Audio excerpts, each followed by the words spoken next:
श्री महालक्ष्मी महात्म्य गुरुवाराची कहाणी. व्रत व नियम. श्री महालक्ष्मी देवीची कहाणी. श्री गणेशाय नमः. श्री महालक्ष्मी देवी नमः. ओम श्रीं क्लीं ओम धनदाय धनदेहीं. ओम धनदाय नमस्तुभ्ये निदेशत. मन लावून ऐकावी, ध्यानात ठेवावी. श्री लक्ष्मी देवीची कहाणी. द्वापरयुगाची आदिसृष्टी, देशाची मोहिनी. श्री महालक्ष्मी देवी आटापाट नगर होतं. नगराचा एक राजा होता. त्याचं नाव होतं भद्रशो. तो दयाळू, शूर व प्रजादक्ष होता. देवा ब्राह्मणांना, साधू संतांना सुखीत होता, आनंद देत होता. राजाच्या राणीचं नाव सूरजचंद्रिका होतं. नाव चांगलं, पण स्वभावात अहंकार. मागील जन्मी ती एका वैश्याची पत्नी होती. तिचं नवऱ्याशी भांडणं होई. भांडणानं वैतागली. रागानं घराबाहेर पडली. चालत होती अनवाणी रानातून. तिथं तिला दिसल्या सुवासिनी. त्या करीत होत्या लक्ष्मी व्रत. ते तिनं पाहिलं. त्यांच्याबरोबर तिनंही व्रत केलं. सुख दुःख विसरली. दारिद्र्य गेली. परिस्थिती सुधारली. देवीची भक्ती फळाला आली. कालांतराने ती मरण पावली. पुढे तिचा पुनर्जन्म झाला. स्त्रीचा जन्म पुन्हा मिळाला, पण सौभाग्य उजळले. भद्रशो राजाशी तिचा विवाह झाला. ऐश्वर्यात लोळू लागली. गर्वानं ती फुगली. गरिबांना विसरली. थोड्या ताठानं फुगली. दासींवर रागावली.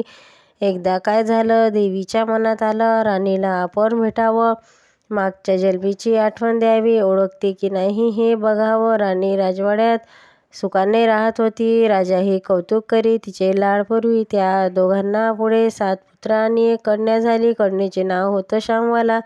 एके दिवशी काय झालं, देवीच्या म्हातारीचं रूप घेतलं. फाटके वस्त्र नेसले, माथी मळवट फासलं, हाती काठी घेतली. काठी टेकीत टेकीत राणीला भेटायला आली. तिला आरोळी दिली. अरे, आहे का कोणी घरात? कोणी घास देईल का? दासी बाहेर आली. म्हातारी दारात दिसली. तिनं विचारलं, कोण ग तू? आलीस कोठून? काय काम काढलं आहे? तुझं नाव काय? गाव कोणतं? तुला हवंय काय? मधून खोकलून हळू आवाजात म्हातारी सांगू लागली, माझं नाव कमळा. द्वारकेहून आली ग राणीला भेटायला. कुठं आहे ग राणी? दासी म्हणाली, राणीसाहेब महालात आहेत. सख्याशी गप्पा मारत आहेत. त्यांना सांगेल तर माझ्यावर रागावतील. तुला त्या कशा ग भेटणार? काय तुझा हा अवतार? तुला पाहून माझ्यावर ओरडतील, उन्नदुबनं बोलतील. त्यांच्या सख्याशी तुला हसतील. तू जरा आडोशाला बैस. मैत्रिणी गेल्या म्हणजे मी सांगते त्यांना. म्हातारी रागावली, मनोमन संतापली. तुझी राणी पैशानं भांडली, माणुसकी विसरली, दारिद्र्य मेली. आज झाली राणी, पण देवीला विसरली. माझ्यामुळेच ना. मीच तिला व्रत सांगितलं. देवीनं सांगितलं देवीचं, तिनं ते केलं. आता राणी पदावर बसली. देवीला आठवणही राहिली नाही. गर्व झालाय संपत्तीचा, पैशाची धुंदी आली. गोरागरिबांच्या पर्वा नाही. थोड्या मोठ्यांच्या मुली त्या झाल्या मैत्रिणी. म्हातारी गरीब अन भिकारीन. तिला कोण विचारतं? पण याचं फळ तिला भोगावंच लागेल. तेव्हाच तिचे डोळे उघडतील. जाते मी. दासी घाबरली. तिने म्हातारीला पाणी दिले. हात जोडून म्हणाली, हे व्रत मला सांगाल? मी ते नेमधर्मे करीन. उठणार नाही, मातणार नाही, घेतला वसा टाकणार नाही, दिलेला शब्द मोडणार नाही. त्या दासीला व्रताचा वसा सांगितला. म्हातारी उठली, काठी टेकीत निघाली. तोच माडीवरून राणीची कन्या श्यामवाला धावत आली. ती कळवळू लागली, आजी रागवू नको. चुकली माझी आई. तिच्या वतीने मी क्षमा मागते. कृपा करा. दिलेला शाप मागे घ्या. पाया पडते तुमच्या. म्हातारीला मुलीची दया आली. म्हातारीनं क्षणभर त्या मुलीकडे पाहिलं आणि तिला लक्ष्मी व्रताचा वसा सांगितला. मुलीनं निरोप घेऊन म्हातारी निघाली. तीच राणी माडीवरून आली. दाराशी येते तर म्हातारी दिसली. राणी ओरडली, ए थेरडे, कशाला गा आली? जा इथून, उठ म्हणते ना. जातेस की नाही? दुसरे घर नाही दिसले तुला? म्हातारी रागावली. संतापानं घराघर डोळे फिरवले. कपाळावर आठ्या पसरल्या. ती तळक घराबाहेर पडली. दासीनं लक्ष्मी व्रत केले. तिची स्थिती सुधारली. दासी पण गेले. संसार सुखाचा झाला. पुढे मार्गशीर्ष महिना आला. पहिल्या गुरुवारी श्यामवाल्याने लक्ष्मी व्रताचा सुरुवात केली. सगळ्यांनी नेमधर्म पाळले. 4 गुरुवारही तिने लक्ष्मी व्रत केले. शेवटच्या गुरुवारी येतासांग उद्यापन झाले. देशवर राजाचा पुत्र मल्हारराजा, त्याच्याशी श्यामवालेचा विवाह झाला. राजवैभवातील श्यामलेला राज्यवैभव मिळाले. हा होता लक्ष्मीव्रताचा प्रभाव. सुख समाधानानं संसार चालत होता. भद्रशव व सूरजचंद्रिका राणीचे मात्र भाग्य फिरले. शत्रूने राज्यावर चाल केली. भद्रशवाचं राज्य लुबाडलं. सूरजचंद्रिकेचं राणीपद गेलं. भद्रशवाला वाईट वाटलं. पूर्वीचे दिवस आठवले. रानावनात फिरून राजा-राणी कष्टाचे दिवस काढत होती. भद्रशवाला कन्याला भेटावं वाटलं. तो एकटाच निघाला. चालून चालून दमला. नदीकाठी विश्रांतीसाठी थांबला. नदीकडे राणीच्या दासीनं भद्रशवाला पाहिलं. घाईघाईनं ती राजवाड्यात गेली. राजाला सांगितलं.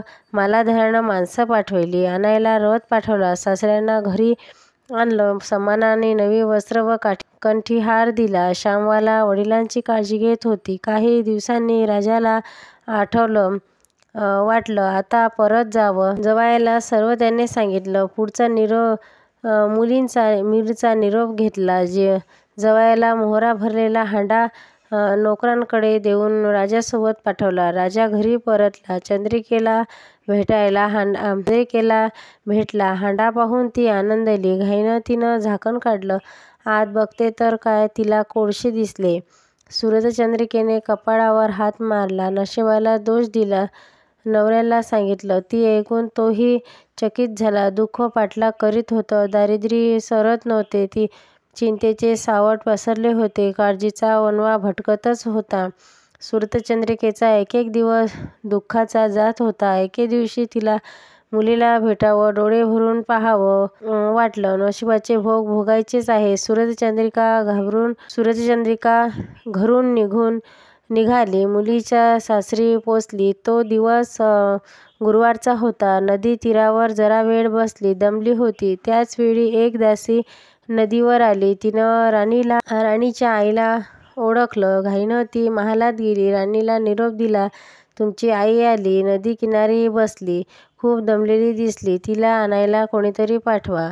श्यामवालेनं स्वार्थासोबत रथ नदीकडे पाठवला. आईला घेऊन यायला सांगितले. आई रथात बसून महालात आली. आईला बघताच श्यामवालेनं आनंदाने मिठी मारली. मुलीचे वैभव पाहून तिचे मन तृप्त झाले.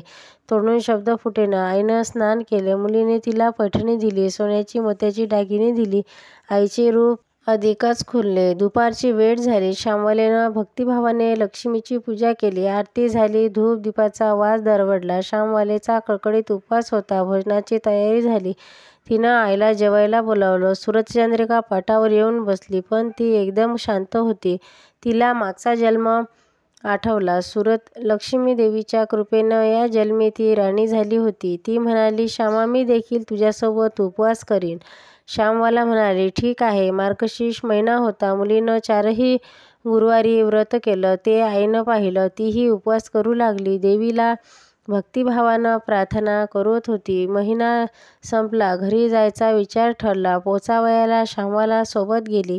4 दिवसांनी श्यामवाला निघाली. मालाधर राजाने पाठवलेल्या पैशाचा हांडा घेतला. त्यात मीठ भरलं. ती नोकरांजवळ देऊन पुन्हा ती सासरी आली. गप्पा मारत मारत वेळ कसा जात होता त्याचेही भान तिला नव्हते. मालाधरानं विचारलं, माहेराहून काय आणलंय? श्यामवालेनं सोबत आणलेल्या हांड्याकडे बोट दाखवलं. मालाधरानं उत्सुकतेने झाकण काढलं. त्यात त्याला काय दिसलं? मिठाचे खडे. अन वेडे, मिठाचे खडे कशाला आणलेस? इथं मिळत नाही मीठ. मीठ मिळतं ना, पण हे मीठ माझ्या वडिलांच्या राज्यातलं आहे. वडिलांचं राज्य सौराष्ट्र होतं. त्या शेजारच्या समुद्राचं आहे हे मीठ.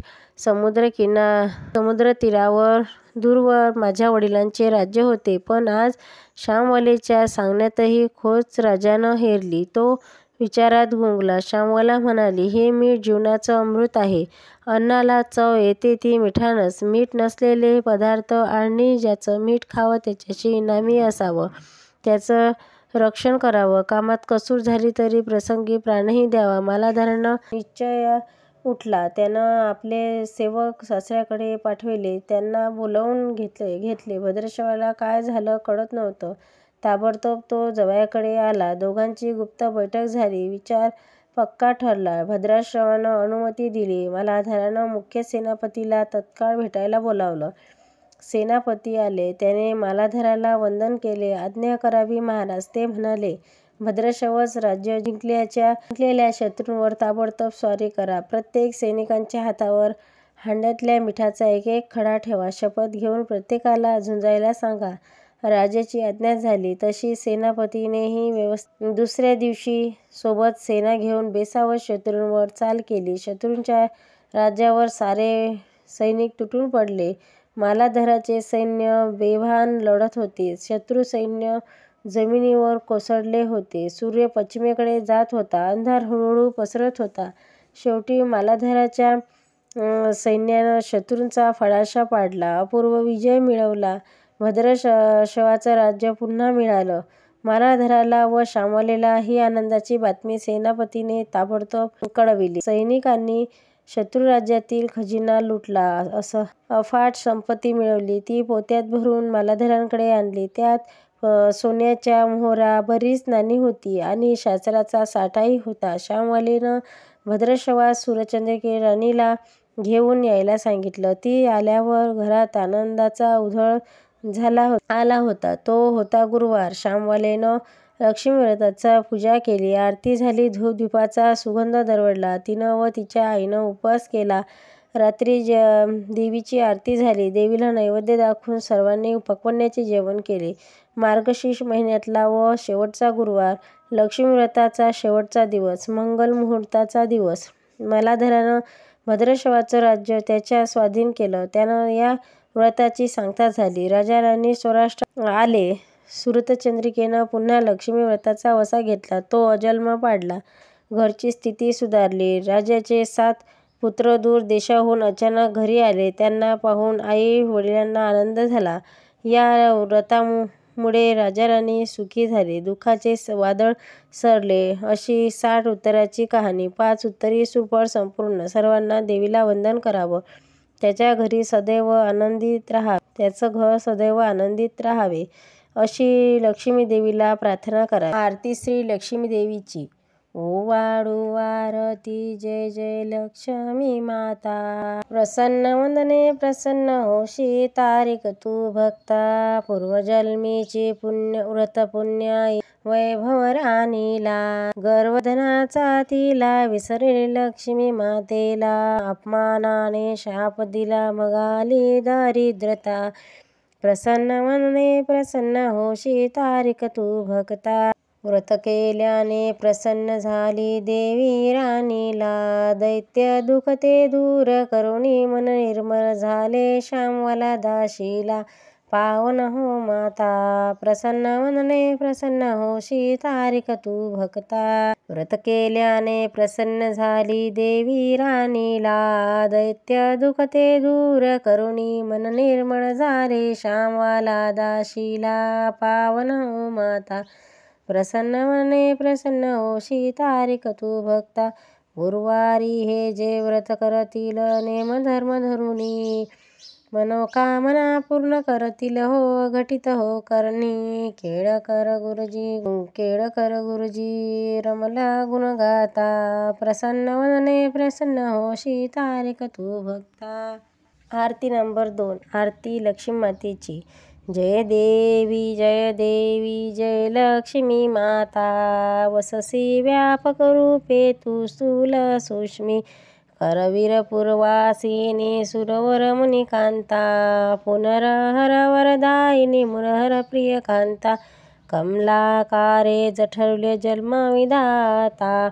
सहस्रवंदे भूधरण पुरे गुणगाता. मातृलिंग गदा खेळ करवी किरणा. झळके हटक वारी पियुष रसपाना. मणिक कसरसना सुरंग वासना. मृदुंग नयनी शशिवंदना. राजसमंदनाची जननी. तारा शक्ती अगम्य शिवभजका गौरी. सख्या म्हणती प्रकृती निर्गुण निर्धारी. गायत्री निजबीजा निगमा सारी. प्रगटे पद्मावती निज धर्मचारी. अमृत भरिते सरिते अघडुरित वारी. मारी दुर्घट सुर भव दुरुस्त तारी. वारी माया पलट प्रणमत परिवारी, हे रूप तद्रूप धावे निर्धारी, चतुराने कर्माच्या ओढी, लिहिल्या असतील माते माझे निज भाडी, पुसुनिया चरणातळी पद्मसुमने शाडी, मुक्तेश्वर नगरी श्री सागरबाडी, जय देवी जय लक्ष्मी माता, प्रसन्न मने प्रसन्न होशी तारिक तू भक्ता, आली लोटांगण वंदीन चरण, डोळ्यान पायन रूप तुझे, प्रेमे लिंगन अनंत पूजन, भावाळीन म्हणेन तमेव माता पिता तमेव बंधू सखा तमेव विद्यानं देव हरे राम राम राम हरे हरे, हरे कृष्ण कृष्ण कृष्ण हरे हरे.